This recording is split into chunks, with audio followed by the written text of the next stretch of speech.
Assalamualaikum warahmatullahi wabarakatuh. Selamat pagi, siang, sore, malam, Mbak Kinkin selaku dosen pengampu mata kuliah metodologi penelitian komunikasi satu atau kuantitatif. Di sini saya Anissa Rahma Putri dari kelas B dengan nomor hadir 6 dengan NIM 14106211030 akan mempresentasikan tugas mini skripsi saya yang berjudul Analisis Interaktivitas Akun Twitter Partai @Gerindra terhadap keputusan memilih mahasiswa Ilmu Komunikasi 2021 pada pemilu 2024. Baik, dimulai dengan pendahuluan dan dimulai dengan latar belakang. Partisipasi pemilih dalam pemilihan umum merupakan tanggung jawab bersama antara penyelenggara pemilu, pemerintah, partai politik, dan seluruh warga negara di mana pemilihan tersebut diselenggarakan.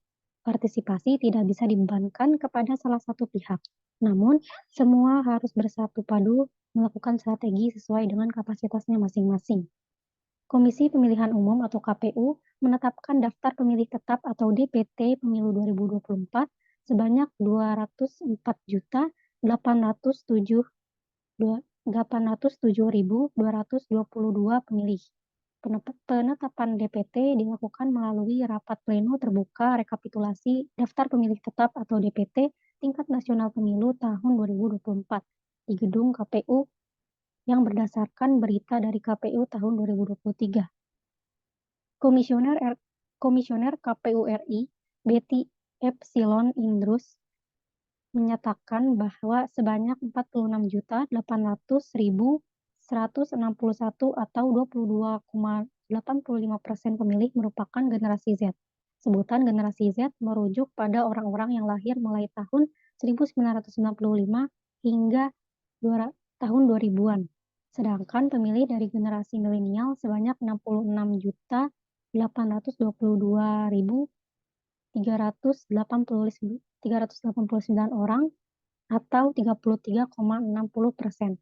Generasi milenial adalah sebutan untuk orang-orang yang lahir tahun 1980 sampai dengan 1994. Jika ditotalkan, pemilih dari generasi Z dan milenial ini berjumlah 113.622.550 orang. Jumlah pemilih muda ini mendominasi karena mencapai 56,45% dari total pemilih. Nah, media sosial termasuk Twitter menjadi salah satu alat strategis bagi partai politik untuk berinteraksi dengan konstituennya. Cara partai politik menyampaikan pesan melalui Twitter sejak dimulainya tahapan pemilu 2024 cukup beragam. Ruang kontestasi bagi parpol menuju pemilu 2024 sudah begitu beragam. Setidaknya sudah 2 pemilu terakhir, media sosial, salah satunya Twitter, menjadi ruang pertarungan partai politik untuk menyentuh calon pemilih. Saat ini seluruh dari 18 partai politik peserta pemilu 2024 memiliki Twitter. Mendekati pemilihan umum, hampir semua kandidat bakal calon pemimpin menggunakan internet sebagai salah satu media sosialisasinya. Berdasarkan identifikasi yang dilakukan oleh Food dan Schindler pada 2006, internet digunakan sebagai sarana kampanye karena memiliki kapasitas dalam melaksanakan fungsi informasi atau informing, kampanye pelibatan atau involving, penghubungan atau connecting, dan pemobilisasian atau mobilizing. Selain itu, internet dapat meningkatkan kemampuan kampanye melalui teknik produksi, koproduksi, konvergensi, dan keterhubungan atau jaringan. Koproduksi terjadi ketika beberapa pelaku berkolaborasi untuk membuat objek web. Konvergensi adalah gabungan bentuk komunikasi online dan offline, dan jaringan menyediakan koneksi antara dua objek web. Pada kampanye presiden misalnya, pengelolaan kampanye difokuskan pada upaya untuk mendapatkan alokasi sumber daya kampanye yang meliputi waktu atau time, uang atau money, pesan atau message, dan orang atau people.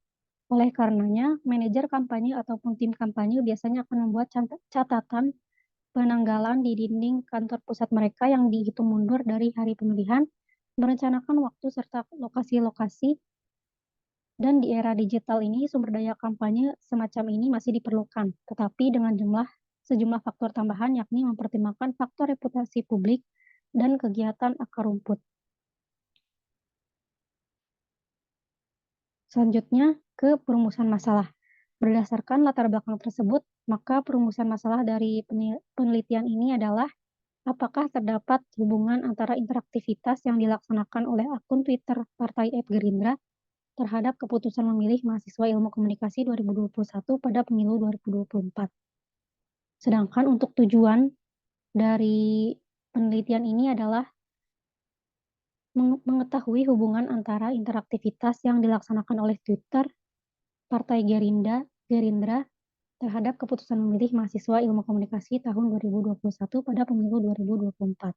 Untuk manfaat dari penelitian ini ada dibagi menjadi dua, yaitu akademik dan praktis. Untuk akademik, penelitian ini secara akademis dapat bermanfaat untuk dijadikan referensi mengenai penelitian serupa yang bertema interaktivitas akun media sosial partai politik terhadap keputusan memilih pada pemilu.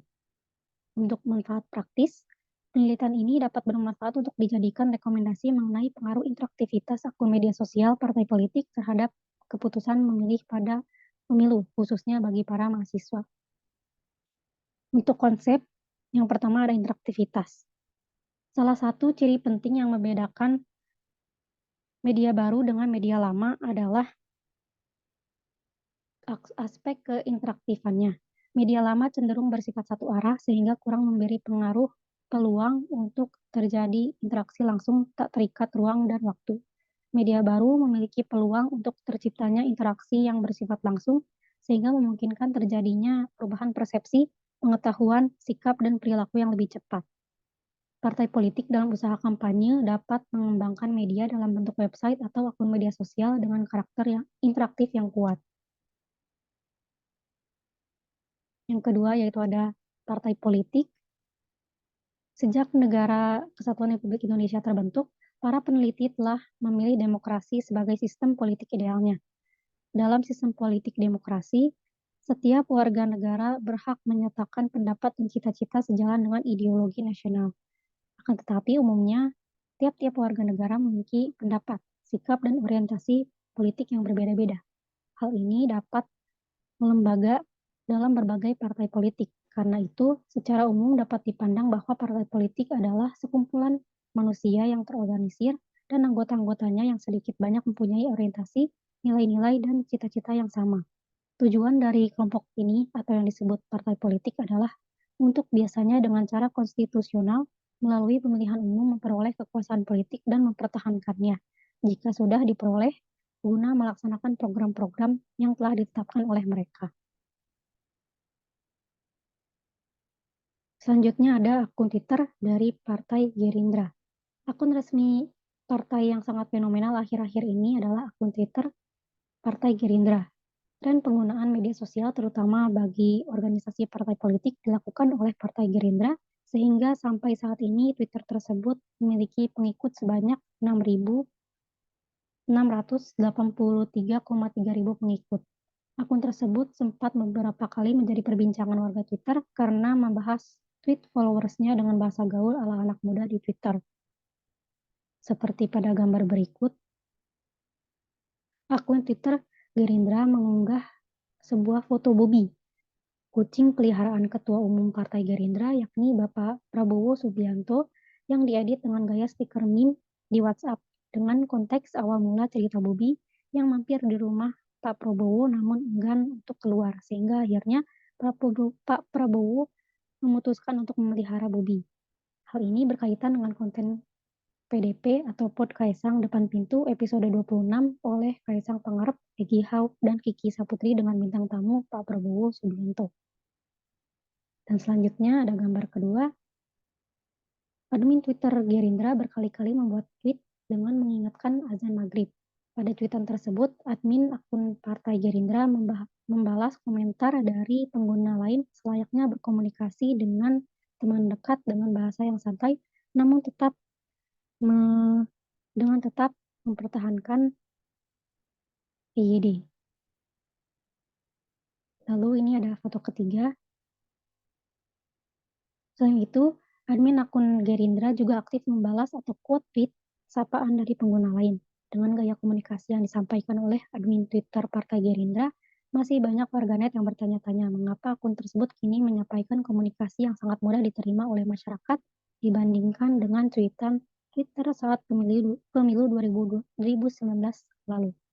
Admin Gerindra menjelaskan bahwa tujuan cuitan tersebut yakni untuk mengurangi dampak negatif terhadap Partai Gerindra pasca pemilu 2014 dan 2019, di mana pada masa itu terdapat kubu A dan kubu B yang sangat mempengaruhi keharmonisan kehidupan bermasyarakat. Selain itu, admin Gerindra juga menjelaskan bahwa walaupun pandangan politik berbeda-beda, yang penting isi konten yang disampaikan kepada masyarakat Twitter tetap bisa receh dan informatif, terlepas dengan gaya santai yang saat ini dibuat oleh akun Twitter Gerindra kepada masyarakat. Komunikasi politik masih selalu disampaikan kepada masyarakat, seringkali menginformasikan terkait dengan agenda-agenda partai, diskusi dengan masyarakat terkait isu negara, informasi partai, dan berikutnya, dan sebagainya. Untuk review literatur, saya sudah membaca 10 jurnal terkait yang memiliki jenis pembahasan yang sama, seperti judul-judul pada tabel berikut ini. Ada manajemen komunikasi Partai Gerindra dalam membangun kepercayaan publik di kalangan milenial, lalu pemasaran politik Partai Gerindra dalam perspektif komunikasi untuk membangun citra positif partai di Kota Samarinda. 3. Branding Partai Gerindra di platform Twitter dalam menghadapi pemilu 2024 sebagai sarana perubahan politik di Indonesia. Lalu political branding Partai Gerindra dalam era new media 2.0, studi kasus political branding Partai Politik Gerindra melalui media digital online. Lalu strategi DPW Partai Gelora Indonesia Provinsi Lampung dalam pendidikan politik pada kaum milenial di Provinsi Lampung. Lalu pengaruh milenial branding Erick Thohir terhadap perilaku pemilih di Pilpres 2019. Teknik komunikasi partai politik di media sosial, analisis pada kolom Twitter akun Twitter Gerindra, strategi pemasaran politik pasangan-pasangan Hovifah, Indar Parawansa, dan Emil Elestianto Dardak pada pemilihan Gubernur Jawa Timur 2018, strategi komunikasi politik Partai Demokrat Jawa Timur dalam meraih dukungan suara pada Pileg 2019, dan yang terakhir, strategi kampanye politik Partai Solidaritas Indonesia atau PSI pada pemilu legislatif 2019. Nah, untuk variabel X dari penelitian ini adalah variabel bebas adalah suatu variabel yang apabila dalam waktu berada bersamaan dengan variabel lain, maka diduga akan dapat berubah dalam keragamannya. Variabel bebas ini bisa juga disebut dengan variabel pengaruh, perlakuan, kuasa, treatment, dependen, dan disingkat dengan variabel X. Dalam penelitian ini, variabel X adalah interaksi partai politik, interaktivitas partai politik. Dan variabel Y-nya, variabel Y terkait variabel terikat adalah suatu variabel yang dapat berubah karena pengaruh variabel bebas atau variabel X. Variabel terikat sering disebut juga dengan variabel terpengaruh atau dependen, tergantung efek tak bebas dan disingkat juga dengan nama variabel Y. Dalam penelitian ini, variabel Y adalah keputusan memilih. Hipotesis teori dalam penelitian ini adalah terdapat hubungan antara interaktivitas yang dilaksanakan oleh akun Twitter @partaigerindra terhadap keputusan memilih mahasiswa. Ilmu komunikasi 2021 pada pemilu 2024. Untuk paradigma penelitian yang digunakan di penelitian ini adalah positivisme, yakni percaya bahwa ada kebenaran tunggal dari suatu kejadian ataupun pandangan realitas yang ada di positivisme dapat diukur dengan metode yang valid dan terpercaya. Pendekatan yang dapat dipakai pada paradigma tersebut adalah pendekatan kuantitatif. Pendekatan ini diawali dengan asumsi ataupun biasanya kita sebut dengan perumusan hipotesis, untuk kemudian diverifikasi supaya mendapat teori baru. Lalu untuk pendekatan penelitiannya, dalam memandang sebuah peristiwa, paradigma kuantitatif berpandangan bahwa variabel yang ada di dalamnya bisa saja berubah tergantung dengan kondisi dan situasi. Oleh sebab itu, pada penelitian kuantitatif hanya memakai variabel tertentu saja, di mana variabel yang dipakai umumnya hanya berhubungan dengan tujuan penelitian yang akan dilakukan. Untuk metode penelitian, yang digunakan dalam penelitian ini adalah kuesioner sebagai alat pengumpulan data. Metode survei dipilih untuk mengetahui berada pengaruh daya tarik.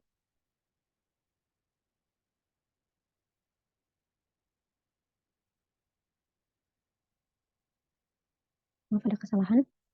Untuk mengetahui adanya pengaruh interaksi dari partai politik terhadap keputusan memilih pada pemilu.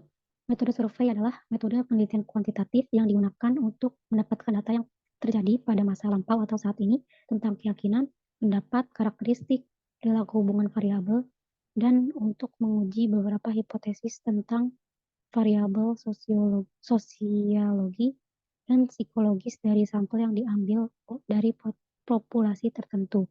Teknik pengumpulan data dengan pengamatan atau wawancara atau kuesioner yang tidak mendalam dan hasil penelitian cenderung untuk digeneralisasikan.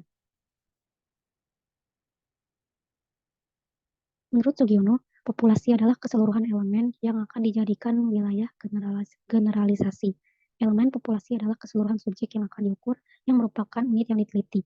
Populasi dalam wilayah generalisasi yang terdiri atas objek atau subjek yang mempunyai kuantitas dan karakteristik tertentu yang ditetapkan oleh peneliti yang dipelajari dan kemudian ditarik kesimpulannya.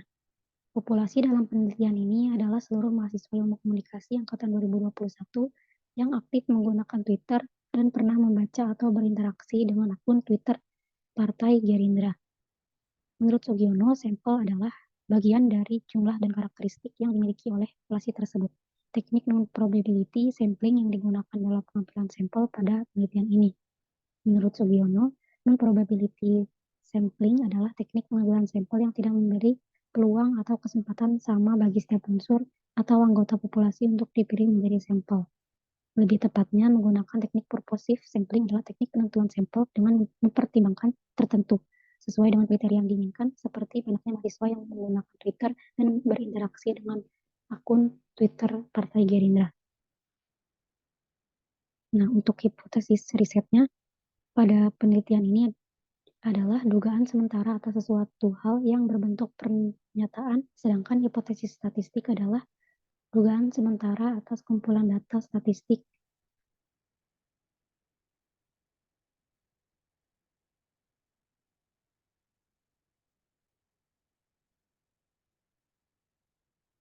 Lalu berikutnya adalah definisi operasional. Dalam penelitian ini terdapat batasan operasional variabel yang digunakan, antara lain adalah interaktivitas partai politik sebagai variabel independen atau variabel X dengan dimensi dan indikator sebagai berikut. Yang pertama ada konteks, merupakan salah satu aspek pada pengoperasian media sosial di mana dalam menyampaikan pesan, maka kisah atau cerita yang ingin disampaikan perlu untuk dibingkai. Lalu yang kedua ada clear, merupakan salah satu aspek di mana dalam komunikasi perlu untuk menyampaikan pesan secara jelas sehingga informasi yang disampaikan efektif. Lalu ada concise, merupakan salah satu aspek dalam komunikasi di mana komunikasi yang jelas merupakan komunikasi yang ringkas dan menggunakan kata-kata yang diinginkan oleh audiens yang dituju. Lalu ada yang keempat, konkret, merupakan salah satu aspek dalam komunikasi di mana dalam menyampaikan pesan atau penulisan bisnis lebih baik menggunakan kata-kata yang konkret atau spesifik. Lalu koheren merupakan salah satu aspek dalam komunikasi di mana pesan yang disampaikan harus masuk akal dan dapat dipahami. Yang terakhir, yang ketujuh ada yang keenam ada komplit, merupakan salah satu aspek yang diperhatikan dalam komunikasi, di mana dalam menyampaikan suatu pesan harus lengkap dan dapat menjelaskan informasi. Dan yang terakhir, ketujuh, maksud saya, Corteus, yaitu merupakan salah satu aspek yang juga turut diperhatikan dalam komunikasi, terutama menyampaikan pesan di mana pesan lebih baik disampaikan dengan bijaksana dan sesuai dengan menggunakan kecerdasan dan emosi sesuai dengan target yang ingin diraih. Selanjutnya ada keputusan memilih sebagai variabel dependen atau variabel tergantung atau variabel Y yang dijabarkan dalam 3 dimensi. Yang pertama ada ketertarikan, merupakan salah satu aspek yang diperhatikan dalam ketertarikan mahasiswa sebagai pemilih yang akan menggunakan suaranya di pemilu yang akan datang. Lalu yang kedua, jumlah kandidat merupakan salah satu aspek yang juga turut diperhatikan karena semakin banyak calon kandidat presiden, maka akan semakin ketat persaingannya. Lalu yang ketiga, yang terakhir, yakni keyakinan. Merupakan salah satu aspek yang juga turut diperhatikan karena berkaitan dengan keyakinan mahasiswa untuk memilih salah satu kandidat berdasarkan kualitas atau kinerja dari calon presiden. Dan berikut ini adalah operasionalisasi konsep atau tabel OK di mana terdapat variabel X, yakni interaktivitas partai politik dengan dimensinya konteks, clear, concise, concrete, coherent, complete, dan courteous. Dan yang selanjutnya ada Y, yakni keputusan memilih. Terdapat 3 dimensi, yaitu ketertarikan, jumlah kandidat, dan keyakinan. Sekian yang dapat saya sampaikan. Mohon maaf bila ada kekurangan. Wassalamualaikum warahmatullahi wabarakatuh.